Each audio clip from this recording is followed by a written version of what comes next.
de los dos testigos, el ministerio de los dos testigos. Y vamos a tratar o a buscar desarrollar en el capítulo 11 de Apocalipsis, del versículo 3 en adelante. La última conferencia, hace 8 días que estudiamos los primeros 3 versículos, nos dimos cuenta que al apóstol Juan se le da una caña que eran como varas de bambú que crecían junto al río Jordán para que midiera, ¿qué cosa? El templo, el altar y a los que adoraban en él. Y recordamos que el patio, versículo 2, se quedó sin medir y tampoco la ciudad. ¿Por qué este patio y por qué esta ciudad no fueron medidos como un resumen de la clase pasada?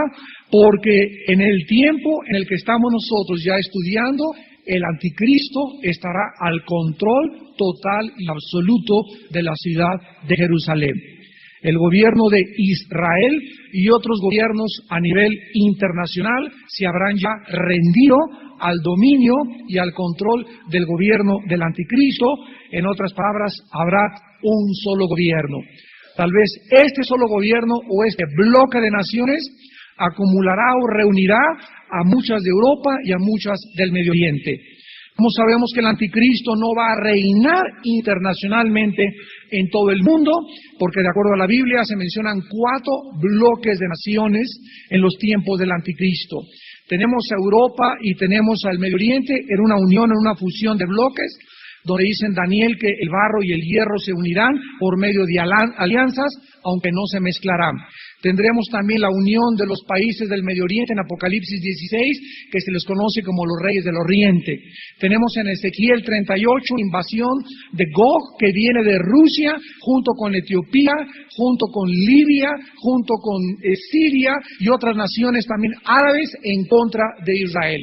Y también tenemos una alianza de países occidentales, de las cuales tal vez Estados Unidos figurará, pero ya no como una potencia nuclear ni económica o militar como lo es actualmente, porque en tiempos del anticristo Estados Unidos pasará a ocupar un tercero o cuarto plano en la configuración de naciones internacionales.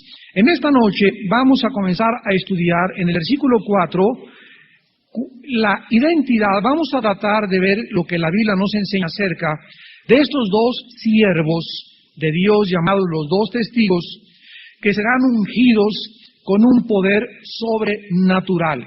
Así como Moisés tuvo el poder sobrenatural de con su vara convertir el río Nilo en sangre, con su vara hacer que cayera una plaga de moscas, etcétera, etcétera. Así como Elías fue arrebatado sobrenaturalmente una carroza de fuego, al final de los tiempos, por la actividad satánica, el engaño, la apostasía que va a haber, Dios va a tener que levantar a 2 varones, ungidos, repito, sobrenaturalmente, como lo vamos a ir desarrollando, para que puedan ellos dar testimonio en medio de las tinieblas tan terribles a las cuales ellos se van a enfrentar, y sobre todo desde la ciudad de Jerusalén, donde el anticristo va a estar reinando, poder enfrentarse a toda la humanidad sin que nadie los toque hasta el tiempo señalado por Dios. Pero vamos a ver lo que el Espíritu Santo nos dice acerca de estos 2 testigos. Dice en el versículo 4 que estos testigos son los 2 olivos. Esta es la referencia que el Espíritu Santo nos da de los 2 testigos. Si pudiéramos contestar la pregunta, ¿quiénes son estos 2 testigos?, nos tendríamos que limitar a lo que el Espíritu Santo nos dice. Simplemente dice, son los 2 olivos y los 2 candeleros están en pie delante del Dios de la tierra. Pregunta, ¿quiénes son estos 2 olivos y estos 2 candeleros que están delante del Dios de toda la tierra? Vamos a ver en el libro de Zacarías, en el Antiguo Testamento, en el capítulo 4, para que sea la misma Biblia la que nos interprete y la misma Biblia nos revele quiénes son estos testigos. Recurramos a otro pasaje donde se menciona 600 años antes de que Juan escribiera el Apocalipsis, la relación que existe entre estos 2 candeleros y 2 olivos y los 2 testigos presentados en el libro de Apocalipsis. Dice en Zacarías 4, versículos del 1 al 5, volvió el ángel que hablaba conmigo y me despertó como un hombre que es despertado de su sueño. y me dijo, ¿qué ves? Y respondí, he mirado, y he aquí un candelabro todo de oro, y con un depósito encima, y sus 7 lámparas encima del candelabro, y 7 tubos para las lámparas que están encima de él. Y junto a él, 2 olivos, el uno a la derecha del depósito y el otro a su izquierda. Proseguí y hablé diciendo, a aquel ángel que hablaba conmigo, ¿qué es eso, Señor mío? Versículo 10 al 14. Porque los que menospreciaron el día de las pequeñeces se alegrarán y verán la plomada en la mano de Zorobabel. Estos son 7 los ojos de Jehová que recorren toda la tierra. Hablé más y le dije, ¿qué significan estos 2 olivos a la derecha del candelabro y a su izquierda? Hablé aún de nuevo y le dije, ¿qué significan las 2 ramas de olivo que por medio de los 2 tubos de oro vierten de sí aceite como oro? Y él me respondió diciendo, ¿no sabes qué es esto? Y dije, Señor mío, no. Y él dijo, estos son los 2 ungidos que están delante del Señor de toda la tierra. Vamos a tratar de, como no hay un pizarrón o algo aquí, ¿verdad?, a tratar de ilustrar esto. El profeta Zacarías ve un depósito, vamos a imaginarnos un tambo, un depósito de aceite, un tambo. Y debajo del depósito de aceite, de este tambo de aceite, se encuentra un candelabro. Sabemos que el candelabro tiene 7 varas. La vara de en medio es Jesús, 3 a la derecha y 3 a la izquierda representan a la iglesia, de acuerdo a lo que ya estudiamos en Apocalipsis capítulo 1. Entonces vemos un tambo de aceite con un candelabro debajo del tambo de aceite, y junto al candelabro tenemos a 2 olivos. ¿Qué es lo que significan en la Biblia los olivos y qué significa el candelabro? Bueno, la Biblia nos muestra claramente, ¿verdad?, que entonces encima del candelabro hay un depósito que estaba alimentando con aceite a través de 7 tubos, o sea, cada varita del candelabro estaba conectado al tubo y eran alimentados cada uno por las 7 lámparas. Y ve un olivo a la derecha, 2 olivos a la derecha y 2 a la izquierda. Dichos olivos, ¿verdad?, tenían la virtud de verter aceite como oro por medio de 2 tubos de oro que iban conectados al candelabro. Vemos pues que en esta visión, en resumen, el aceite está alimentando las lámparas para que den luz. Y esto es algo que lo vemos todos los días. Antiguamente cualquier lámpara, ¿se acuerdan de la parábola de las 10 vírgenes? Estaban 10 vírgenes, llega el Señor y les toca, y salieron 5 corriendo a recibir al Señor, y se fueron con Él porque tenían aceite, ¿verdad? ¿De dónde viene el aceite? Del olivo. El aceite viene del árbol del olivo, y el aceite es el símbolo del Espíritu Santo. Entonces, estas vírgenes se van con el Señor porque tenían lámparas, que es el candelabro, pero aparte tenían el aceite en el candelabro. Las otras 5 vírgenes de la parábola de Cristo se quedan y no se van con Jesucristo, porque aunque tenían las lámparas, aunque tenían, ¿verdad?, el candelabro, no tenían el aceite.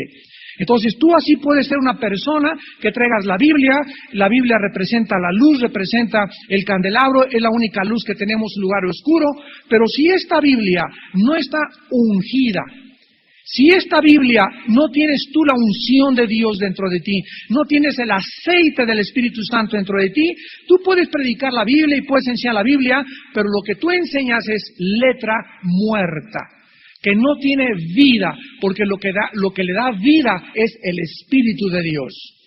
Entonces, ¿qué podemos relacionar con los 2 testigos de Apocalipsis 11, la visión de Zacarías capítulo 4? Vamos a ver en primer lugar que la figura de los 2 olivos es usada para destacar el ministerio profético.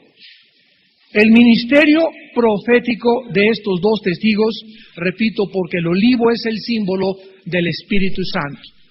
Cualquier persona que no tenga el aceite no puede profetizar. Profetizar no es anunciar que viene un terremoto, o que te vas a hacer el mejor predicador, o que tú vas a tener un niño, que vas a tener una niña. Profetizar es anunciar o declarar la palabra de Dios, lo que ya está escrito. Cualquier persona que hable la palabra de Dios está profetizando, del griego profetúo, que significa anunciar, proclamar la palabra de Dios. Entonces, estos dos testigos van a abrir la boca y va a salir de sus labios la palabra de Dios. Y los candeleros, ¿verdad?, aunque son muy significativas estas dos metáforas, nos habla de que estos dos testigos no solamente van a hablar la palabra de Dios, sino que van a estar alimentados por el Espíritu Santo.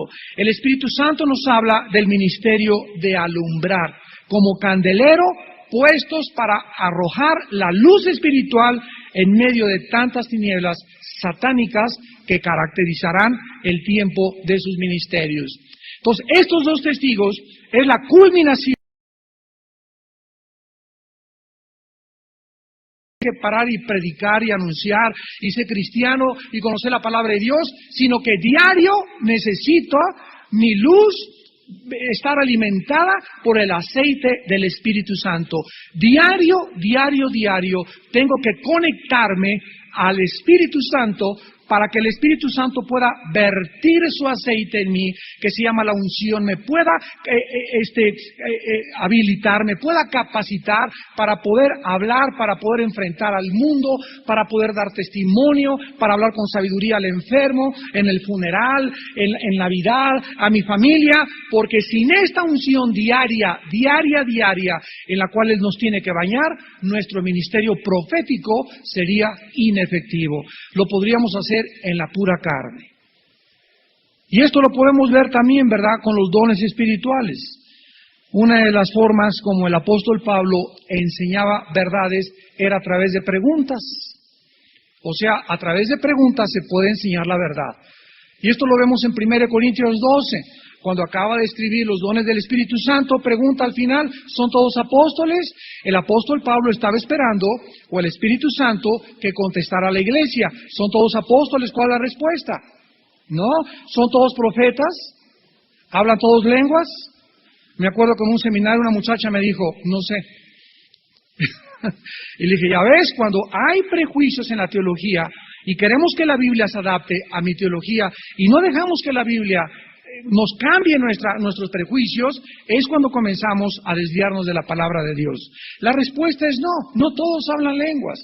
Le dije, entonces, en ese seminario que me invitaron hace unos meses, ¿por qué entonces se pelean ustedes por las lenguas y etcétera, cuando la Biblia dice que no todos hablan lenguas?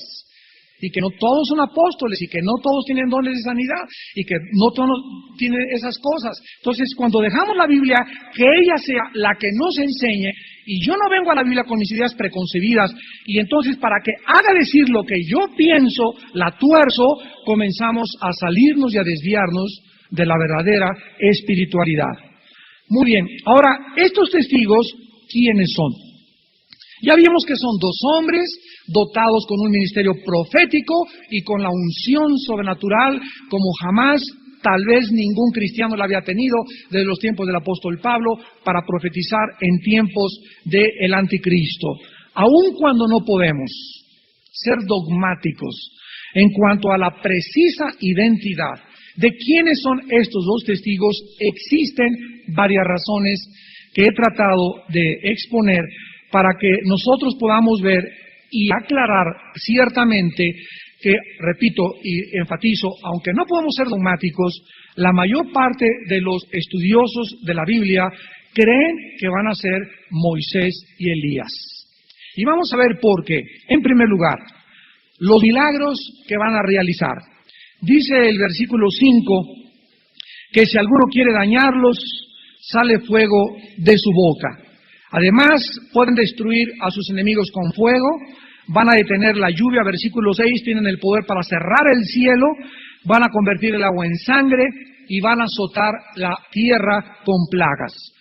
Todas estas cosas o los milagros que estos testigos van a desarrollar son exactamente iguales o similares a los milagros que Dios en el Antiguo Testamento utilizó a través de Moisés y a través de Elías. Elías trajo fuego del cielo, Segunda de Reyes 1, del 10 al 12, detuvo la lluvia por 3 años y medio, el mismo tiempo de la sequía que pronunciaron los dos testigos también, 3 años y medio van a cerrar el cielo. O sea, que durante los últimos 3 años de la tribulación, una sola gota de lluvia no va a caer. Agravado con la sexta y la séptima trompeta que vimos, lo vamos a ver más adelante, va a ser un caos en el mundo, porque además de todas las plagas, no va a haber en los últimos 3 años y medio una sola gota de agua. Moisés convirtió las aguas del Nilo en sangre, recuerdan ustedes en Éxodo 7, y trajo también plagas por la mano de Dios a Egipto. En segundo lugar, en Malaquías capítulo 4, versículo 5, hay una profecía que no se ha cumplido todavía. Y dice en Malaquías 4, versículo 5, he aquí yo os envío el profeta Elías. Y dice claramente cuándo: antes que venga el día de Jehová grande y terrible. Él hará volver el corazón de los padres hacia los hijos y el corazón de los hijos hacia los padres. No sea que yo venga y hiera la tierra con maldición. Vemos nosotros que en el Antiguo Testamento y también en las mismas tradiciones judías se espera el regreso de Elías en el futuro. Y esta promesa los mismos judíos también la creen, los judíos no mesiánicos. Entonces vemos que esta promesa, muchos dicen que se cumplió con Juan el Bautista. Sin embargo, el mismo Juan el Bautista dijo que él no era Elías. Y cuando, por ejemplo, en Lucas 1:17, Cristo habló acerca de Juan el Bautista, dijo muy claramente, e irá delante de él con el espíritu y el poder de Elías, para hacer volver los corazones de los padres a los hijos, de los rebeldes a la prudencia, de los justos, para preparar al Señor un pueblo bien dispuesto. Entonces, Juan el Bautista tenía el espíritu de Elías. ¿Cuál era el espíritu de Elías?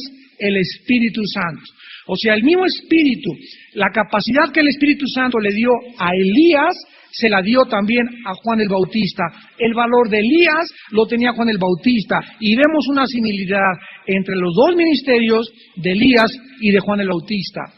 ¿Se acuerdan ustedes cuando Elías fue arrebatado en la carroza de fuego, que tenía un discípulo llamado Eliseo? Y entonces, terco Eliseo le dijo, no te voy a dejar, Señor, hasta que no te vayas. Y Elías quería probar su fidelidad y su lealtad hasta el último momento. Y entonces, finalmente, cuando Elías se queda con Eliseo, antes de ser arrebatado al cielo, Elías avienta el manto y le cae a Eliseo. Y dice la Biblia que los milagros que Eliseo hizo, el discípulo de Elías, fueron el doble de los milagros de Elías. O sea, recibió una doble unción del espíritu de Elías. Esto lo vemos también en Moisés.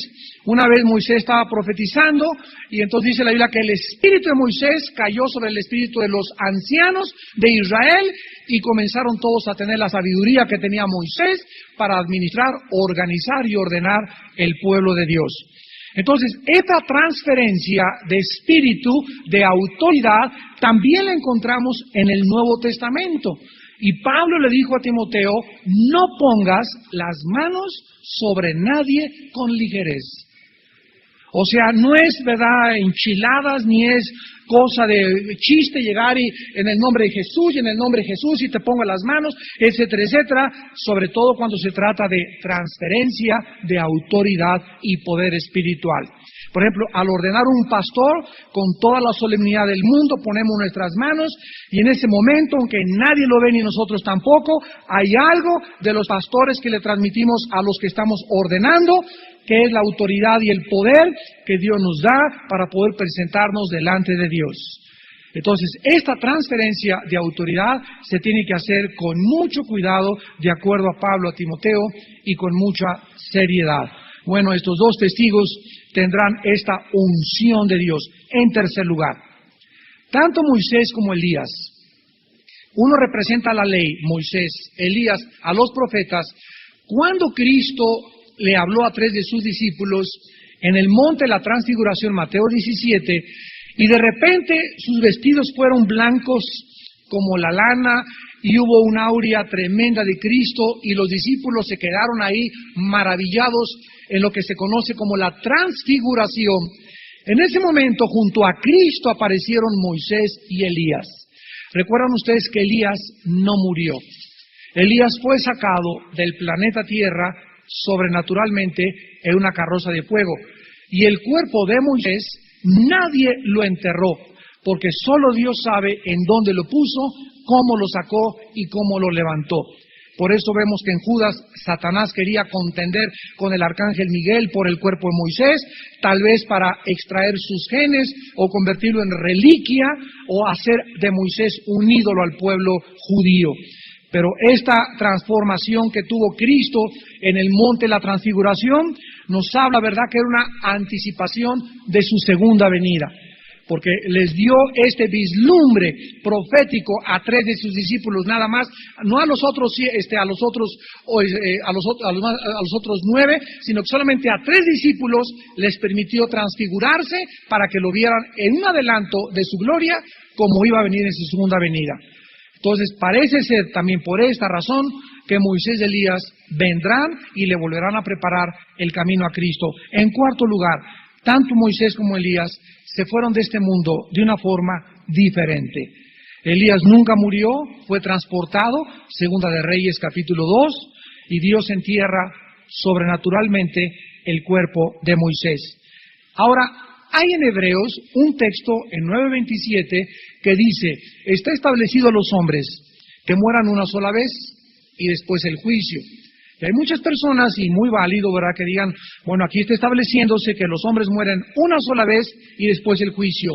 Sin embargo, este texto no gobierna la vida de estos 2 hombres, porque también existen excepciones como la resurrección de Lázaro. ¿Se acuerdan ustedes en Juan 11? Lázaro resucitó, o sea, Lázaro se murió y Lázaro volvió a vivir otra vez y se volvió a morir otra vez, porque no se fue así como se fue, lo resucitó Cristo y no se fue al cielo, sino que siguió viviendo y después murió después de la muerte de Jesucristo. Entonces Dios puede hacer excepciones en su palabra, en sus leyes, ya que Él es el creador de las leyes y no Dios se somete a las leyes que Él mismo estableció. Regresamos a Apocalipsis y veamos ahora que estos testigos supuestamente van a ser Moisés y Elías. Repito, es una forma de poder explicar y decir, por estas razones que van a ser ellos, veamos ahora su poder. Dice el versículo 6, estos tienen poder. Aquí la palabra es exousia. Hay 3 palabras para poder en el Nuevo Testamento, que es dinamis o dunamis, exousia y kratos. Son las 3 palabras griegas para el poder. La palabra dunamis es el poder que tú y que yo tenemos cuando Jesús dijo, recibirán poder cuando el Espíritu venga sobre sus vidas. Este poder dunamis es un poder que nos capacita, impartido por Dios, para poder vivir durante la vida que tenemos en esta tierra con la fuerza necesaria de nunca acobardarnos, ni echarnos para atrás, ni nunca negar a Cristo. Pablo lo explicó a Timoteo y le dijo, Dios no nos ha dado espíritu de cobardía. Un cristiano es una persona que tiene un espíritu diferente al de tu cuñado, al de tu primo, al de tu hermano, al de tu mamá, al de tus amigos, porque el espíritu que Dios hizo morar dentro de cada uno de nosotros es un espíritu que nos capacita para no tener miedo de nadie, ni de nada. Y no dejarte achicopalar de que mi jefe en mi trabajo y que el señor gobernador y el señor diputado y ni hacerle la barba a nadie, ni lisonjear a nadie, ni tratar de quedar con nadie, porque el espíritu que Dios nos ha dado nos provee de una capacidad y de una habilidad de no tenerle miedo a los hombres. A ningún hombre nunca lo hagas en tu vida. Ni a tu ex esposo, ni a tu esposo, ni a tu esposa, ni a tu suegra, ni a tu cuñado, ni a la persona que te amenaza, porque el espíritu que está entre nosotros es mayor que el que tiene el mundo. Este es el Espíritu de Dios. Ahora, la palabra exousia es el poder delegado. Tenemos que explicar esto para entender el poder de los dos testigos delegados. Poder delegado. Te voy a decir cuál es el poder exousia. Yo no puedo ir a hacer un trámite ante tránsito, entonces tomo una carta que se llama carta poder, que la venden en la papelería, la firmo y se la doy a una persona para que vaya a tránsito y me represente con ese poder es un poder delegado. O sea, él no tiene mi poder, lo tengo yo. Esta carta le estoy prestando mi poder para que me den mis placas, me represente ante tránsito y pueda hacer los trámites correspondientes. Es el poder que tiene un diputado, un juez, un senador, un presidente, un gobernante. Ellos no tienen poder en sí mismos. Dios, dice Romanos 13, les ha conferido exousia, un poder delegado, prestado temporalmente para representar una autoridad que no es de ellos y que si la convierten en autoritarismo es un poder corrompido. Y nos damos cuenta, ¿verdad?, que siempre que una persona se le confiere o se le inviste de un poder, desde un policía de la calle de la esquina hasta un agente, hasta un juez, a lo que sea, inmediatamente ese poder lo convierten en autoritarismo. Y una cosa es tener autoridad y otra cosa es ser autoritario. Hay maridos que tienen autoridad sobre la esposa porque la Biblia nos los confiere y se convierten en gobernantes de la esposa, en reyes de la esposa, la doblegan a la esposa y creen que la autoridad es autoritarismo, cuando la Biblia lo explica claramente que esa autoridad, para que yo la pueda ejercer a mi esposa, tiene que ser en servidumbre. Maridos, conviértanse en siervos de vuestras mujeres, como Cristo se convirtió en siervo tuyo y dio su vida por ti en una cruz. Mientras mi autoridad yo la crea que es autoritarismo, o como pastor o como cualquier cosa, y que te dé derecho a sobajar a tus empleados y a humillar a esta gente y creerte superior a aquellos y gritarle y me tienes que respetar porque yo soy aquí la autoridad, o comienzo a prohibir cosas porque yo soy la autoridad, he corrompido totalmente la autoridad delegada que Dios me confirió. Esto es un pecado muy grave delante de Dios y es el resultado de la naturaleza carnal, humana, no consagrada al Espíritu Santo. Entonces, este poder exousia de estos testigos es un poder delegado, prestado, que Dios les da para cerrar el cielo. Y nada más lo van a cerrar una sola vez y va a durar 3 años y medio. En segundo lugar, dice la Biblia que van a tener poder sobre las aguas para convertirlas en sangre. Igualmente va a ser un poder, como es delegado, va a ser solamente una sola vez y no cuando ellos quieran. Y para herir la tierra con toda plaga, y aquí dice cuantas veces quieran. El único poder que se les da para ejercerlo a su voluntad es para traer las plagas sobre la tierra. Ahora muy bien, estos dos testigos investidos con este poder delegado sobrenatural de Dios para el desarrollo de sus ministerios es por causa de la maldad satánica tan terrible de la cual estarán rodeados. Como Noé antes del diluvio lo recordamos y Moisés antes de las plagas que cayeron sobre Egipto, estos dos testigos proclamarán sin ningún temor, van a ver al anticristo, el mundo contra ellos, como lo vamos a ver, al grado que cuando se mueran hasta se van a enviar regalos unos a otros, se van a enfrentar ahora sí que 2 contra el mundo. Tú nada más estás contra tu suegra, contra tus amigos del trabajo, contra tus primos, contra tus hermanos, y ya te pones a temblar, y ya pues quiero quedar bien con mi familia, y quiero quedar bien con mis amigos. Ahora imagínate ir contra el mundo. Recordamos cuando estábamos estudiando las cartas de Apocalipsis, Antipas, ¿se acuerdan de Antipas? Que se le llama en Apocalipsis 2 y 3 el testigo fiel. ¿Quién era Antipas? En tiempos de Roma, una vez al año los ciudadanos romanos tenían que rendirle pleitesía al César. Y una vez al año los traían al Coliseo y se paraban todos y tenían que jurar así, levantar la mano y decir, salve César. Así como en Alemania dijeron, Heil Hitler, allá en Roma decían, salve César. Y le decían Curios, en griego, que significa, tú eres el Señor, que significa nuestro amo y dueño absoluto. Tú eres Dios, César. Y el que no jurara lealtad al César, lo quemaban vivo. Entonces, en una de esas reuniones, una vez un esclavo llamado Antipas, cuenta la tradición, que se quedó parado, Cristo lo menciona en las cartas de Apocalipsis, y no levantó la mano. Entonces el César le dijo al centurión, oye, ve y dile a ese, a ver, investiga quién es ese tonto, a lo mejor está sordo, no se lavó los oídos, pero ¿por qué no me jura lealtad? Entonces acerca el centurión romano y le dice al esclavo, oye, ¿qué te pasa? ¿Tú no sabes que tienes que jurarle lealtad al César? Y Antipas dijo, no lo voy a hacer porque soy hijo de Dios. Y entonces el centurión le dijo, Antipas, ¿qué no te das cuenta que el mundo entero está contra ti? Y entonces Antipas le contestó al centurión y le dijo, ve y dile al César, que si el mundo entero está contra mí, yo estoy también en contra del mundo. Lo metieron en una olla de aceite y lo quemaron vivo. Por eso se le llama el testigo fiel. Y nosotros vamos a ver que estos dos testigos, esta es la unción que Dios nos da.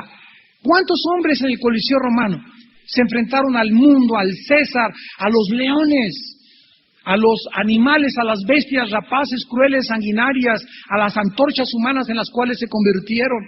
Los arrastraron, los enterraron en su orina, en su excremento, les pegaban un muerto aquí a la persona y la dejaban ahí un mes en un calabozo oscuro para que la putrefacción del cuerpo muerto se pasara al cuerpo vivo y se murieran así ellos. ¿Cuántas cosas les arrancaron las uñas, los pelos, los quemaban vivos, etcétera, etcétera? ¿Y por qué lo hicieron? Porque se negaron a rendirle culto al César. ¿Quién les armó de ese valor? ¿Quién les ungió y quién les capacitó para enfrentarse contra el mundo entero y preferir la muerte a negar a Jesucristo? El Espíritu Santo. El Espíritu Santo. Miren lo que dice Apocalipsis capítulo 12, versículo 11. Dice Apocalipsis 12, 11. Y ellos le han vencido por medio de la sangre del Cordero y de la palabra del testimonio de ellos, y menospreciaron sus vidas hasta la muerte. ¿Qué es lo que nos hace, amados santos, más que vencedores? No interesarnos morir, si es por causa de Cristo. Y si por causa de Cristo tenemos que entregar nuestra vida, no debe interesarnos la muerte. Cuando ya no te interesa tu vida, fíjate nada más, si tú le tienes miedo a la gente de tu alrededor, a tus amigos, a los estudiantes, a tus familiares, ¿cómo puedes creer que al momento de tu muerte vas a poder ser fiel a Jesucristo? Si tú no fuiste fiel a Cristo durante tu vida, no lo serás en tu muerte. Porque el que me niegue delante de los hombres, dijo Jesús, yo también le negaré delante del Padre. Entonces, este espíritu que Dios nos ha dado es una evidencia de que verdaderamente tenemos la autoridad, tenemos la unción, tenemos el valor de enfrentarnos al mundo entero. ¿Y qué? Si Dios conmigo, ¿quién contra mí? Vemos nosotros también que estos dos testigos, dice Apocalipsis 11, versículos 9 y 10, van a ser odiados universalmente. Y los de los pueblos, tribus, lenguas y naciones, Apocalipsis 11:9, verán sus cadáveres, después lo vamos a ver con detalle, por 3 días y medio, y no permitirán que sean sepultados. Y los moradores de la tierra se regocijarán sobre ellos, y se alegrarán y se enviarán regalos unos a otros. Vean cómo van a celebrar la Navidad. Porque estos dos profetas habían atormentado a los moradores de la tierra. Por esta causa serán odiados universalmente. Dios ha usado siempre milagros para poder evidenciar o autenticar a sus mensajeros. Y durante este tiempo de tribulación, cuando el mundo esté casi controlado por los poderes satánicos, por actividad demoníaca, religiones falsas, asesinatos, brujería, perversiones sexuales al por mayor y las señales sobrenaturales que los testigos hagan, van a identificarlos ante el mundo entero como verdaderos profetas de Dios. Sus poderes para cerrar el cielo, para convertir el agua en sangre, ¿verdad? Va a intensificarse con el tormento de cerrar el cielo e impedir que llueva.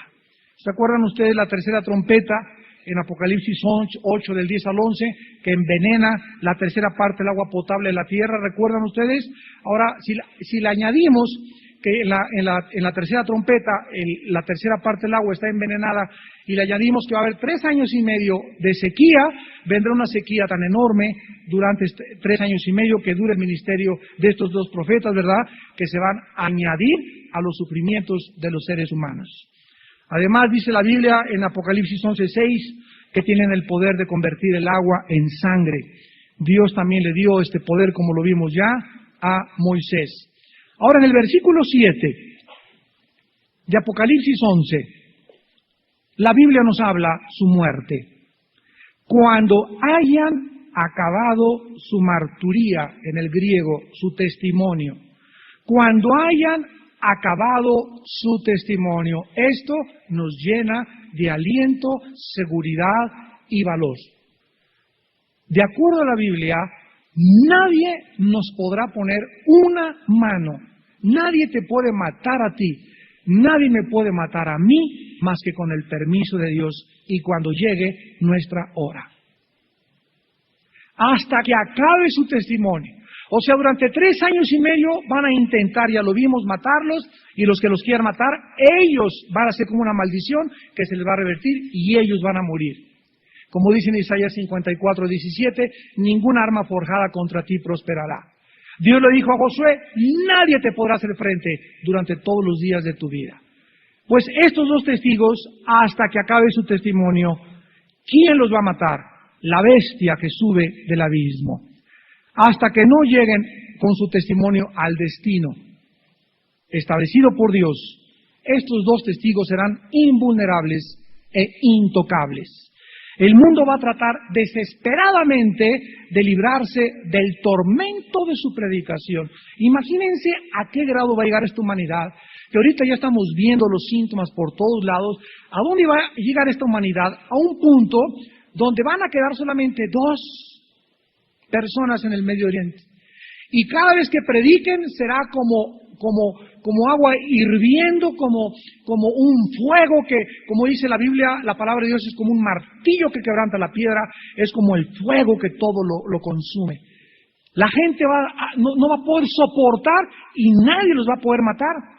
¿Por qué? Porque la predicación de estos testigos va a producir tormento mental y espiritual en la humanidad, pero Dios los protegerá milagrosamente, como lo ha hecho con todos sus siervos los profetas durante toda la historia.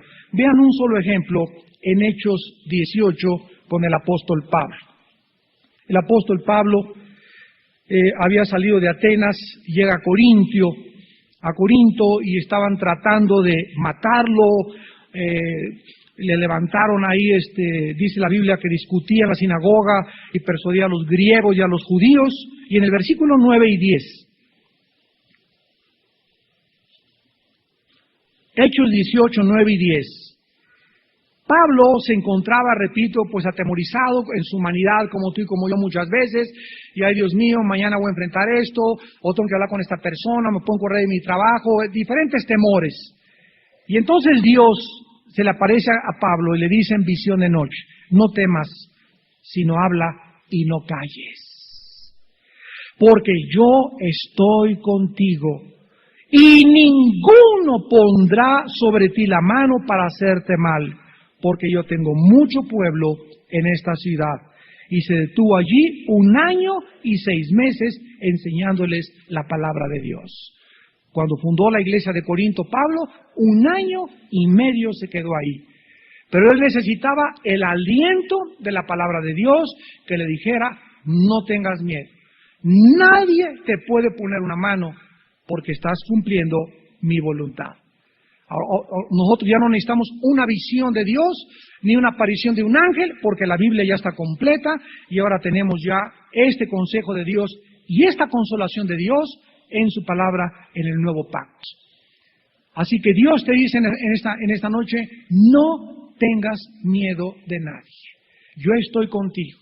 Nadie te puede hacer nada mientras tú seas valiente. Porque en el momento en que nosotros manifestamos valor, el Espíritu Santo nos cubre, nos guarda, nos da seguridad, nos da paz, nos da tranquilidad y nos asegura interiormente, gracias siervo fiel y bueno conmigo. entra y descansa en la paz de tu Señor. Es una paz que sobrepasa todo entendimiento cuando hacemos la voluntad de Dios. Regresamos a Apocalipsis 11, versículo 7, y veamos a este terrible personaje llamado la bestia, que va a subir de un pozo que ya examinamos en Apocalipsis 9, que se llama el abismo. Y este espíritu que sale del abismo y que va a entrar en una persona que se llama el anticristo, es la primera vez que se menciona en la Biblia o en el Nuevo Testamento con la palabra bestia.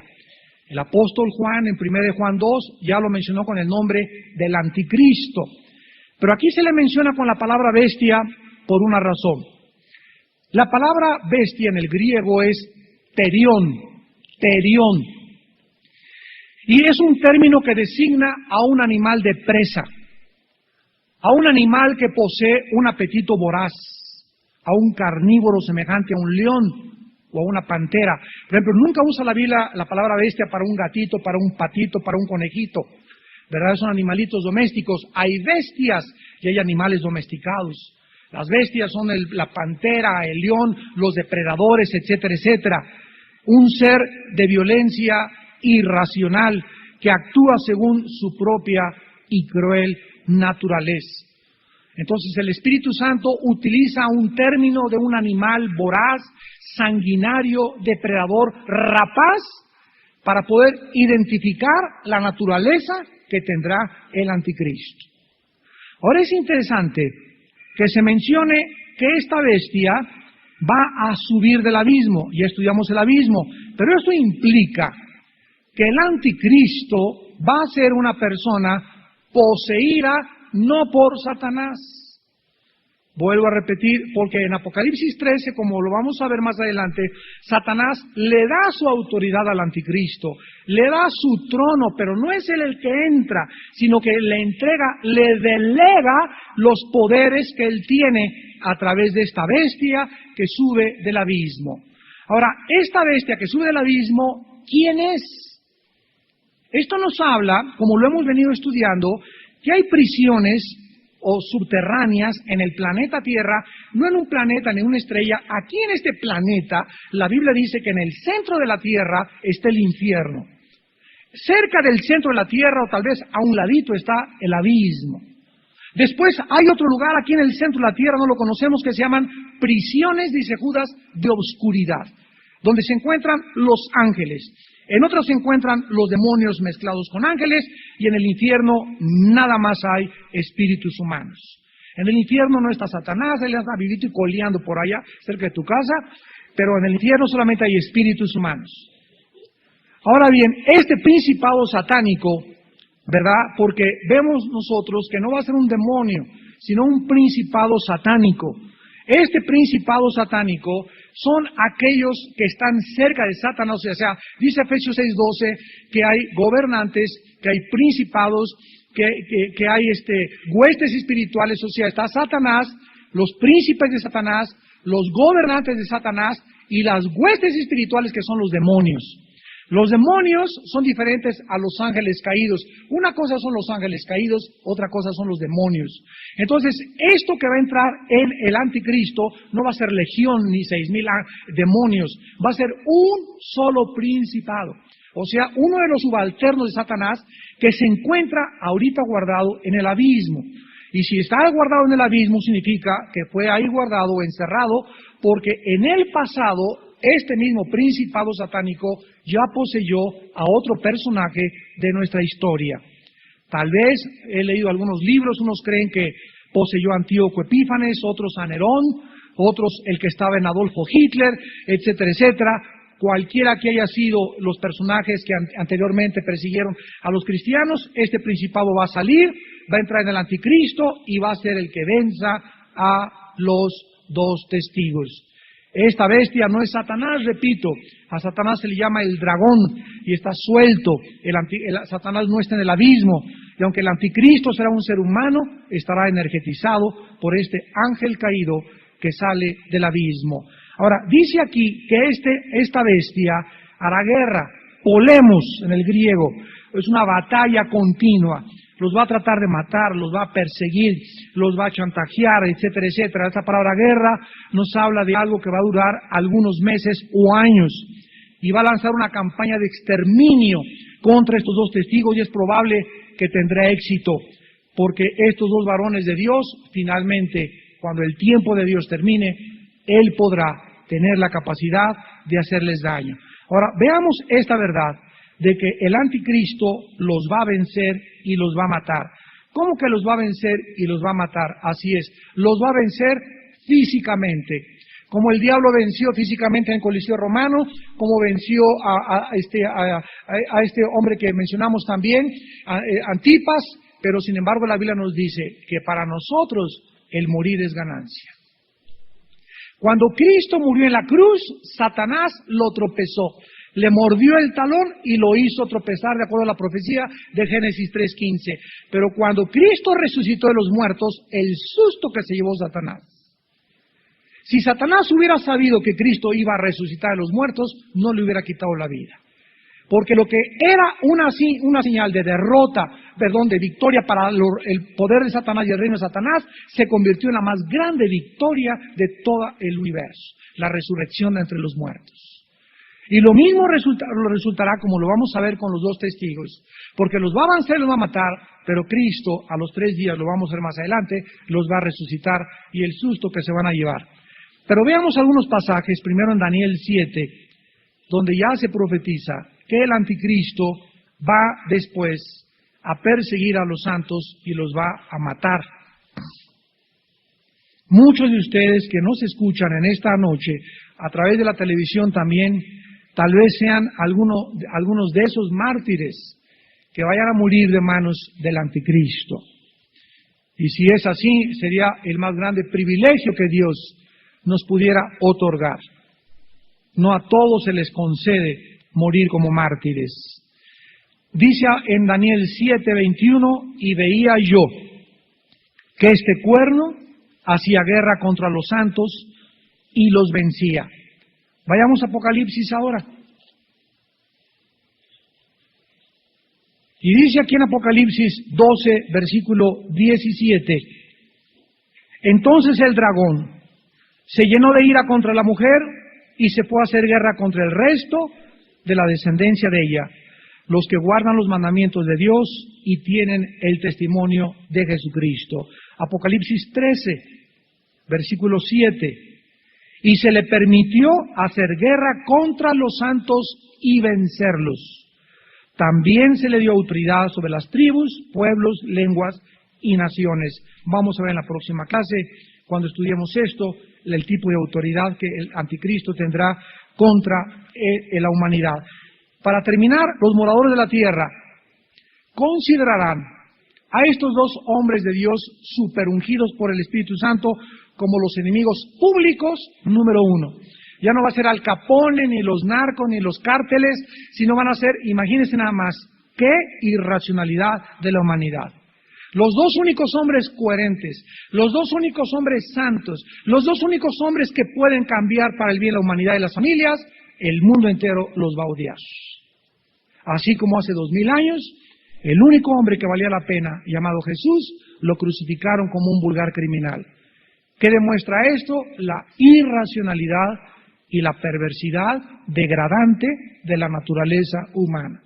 Tal como la Biblia lo dice, la humanidad odia la luz, la humanidad odia la verdad. Ahora, estos enemigos públicos que son los testigos, van a atormentar a la gente, los van a odiar porque no van a soportar que ellos hayan sido afligidos por este ministerio. Y ahora que el anticristo los mate, van a reconocer al anticristo como su amigo y rey por haber derrotado y haberles quitado a estas dos, ¿verdad?, lapas, como les van a decir, ¿verdad?, o dos personas que los atormentaron y por haberlos librado de la predicación de la palabra de Dios. Tal vez muchos de los que nos escuchan en esta noche, vamos a dejar hasta acá nuestro estudio, vamos a ver su muerte y cómo van a resucitar en la próxima clase. Tú estás escuchando esto y tal vez la palabra de Dios ahorita te moleste, te haga hacerte asiento, te muevas, te incomode, te alebreste, dentro de ti tienes algo que te dice, no es cierto. O tal vez muchas veces, como nos han dicho los predicadores, hermano, yo cuando lo oí predicar me caía gordo y lo odiaba. Imagínense si ahorita que está tranquila la situación, sucede eso en el mundo, ¿cómo estará en los tiempos de los dos testigos? Por eso nunca debemos de tener miedo, ni tengas miedo de hablar de Cristo, aunque la gente te odie, se burle y te persiga. Porque nadie te podrá poner una mano, porque mayor es el que está entre nosotros que el que está en el mundo. Oremos. Señor, te damos gracias por tu palabra y porque el espíritu que nos has dado no es un espíritu de cobardía, sino es un espíritu de poder, de amor y dominio propio. Gracias, Señor, porque sin este espíritu, sin esta unción, sin este aceite que derramaste en nuestra vida, no seríamos capaces de vivir para ti. No tendríamos las fuerzas para soportar lo que tenemos que soportar. No tendríamos la dirección que necesitamos para saber que vamos navegando a puerto seguro. No tendríamos la esperanza que tenemos para el día de mañana y para los años futuros al saber que tú estás con nosotros y después de la muerte nos seguirás pastoreando y guiando a sendas de justicia por amor de tu nombre. Gracias, Señor, porque nos guiarás más allá de la muerte. Y si ahora nos ofrecieran, ¿qué sería mejor, morir o vivir? Podríamos contestar como tu siervo Pablo. Si para nosotros vivir es Jesucristo, y si Dios te dio la vida para que seas tu testigo, Él te dará salud y te guardará de todo mal. Pero si tú estás viviendo desperdiciando tu vida, viviendo solo para este mundo, no entendiendo, sino siendo terco hacia su voluntad, ¿por qué le pides a Dios que te sane? ¿Por qué le pides a Dios que prolongue tus días cuando los estás gastando para ti y no para su reino y su gloria en su Hijo Jesucristo? Oh Dios, si para nosotros es esto la vida, Dios mío, te pedimos en esta noche, danos más días. Prolonga nuestros días en esta tierra, Padre, porque queremos ser testigos. Queremos ser alimentados por este depósito de aceite y queremos ser como un candelero, Señor, alumbrando con el poder de tu Espíritu Santo en una humanidad que vive en tinieblas y que no sabe qué camino tomar. No sabe qué respuestas existen para el pasado, el presente y el futuro. Y a nosotros nos has hecho tus testigos, tus mártires, para que podamos darle a la humanidad un testimonio de que tú eres real, de que tú existes, de que hay un juicio que se aproxima, que los vivos y los muertos se levantarán de sus tumbas y se enfrentarán contigo por toda la eternidad, como juez o como salvador. Padre, gracias por la sangre de la cruz. Gracias por esa cruz gloriosa que para nosotros es símbolo de victoria y no de derrota. Porque la palabra de la cruz es locura a los que se pierden, mas para nosotros significa tu poder, tu sabiduría, tu gracia, tu misericordia, tu perdón, porque en ella hemos sido cambiados y transformados en testigos de Jesucristo.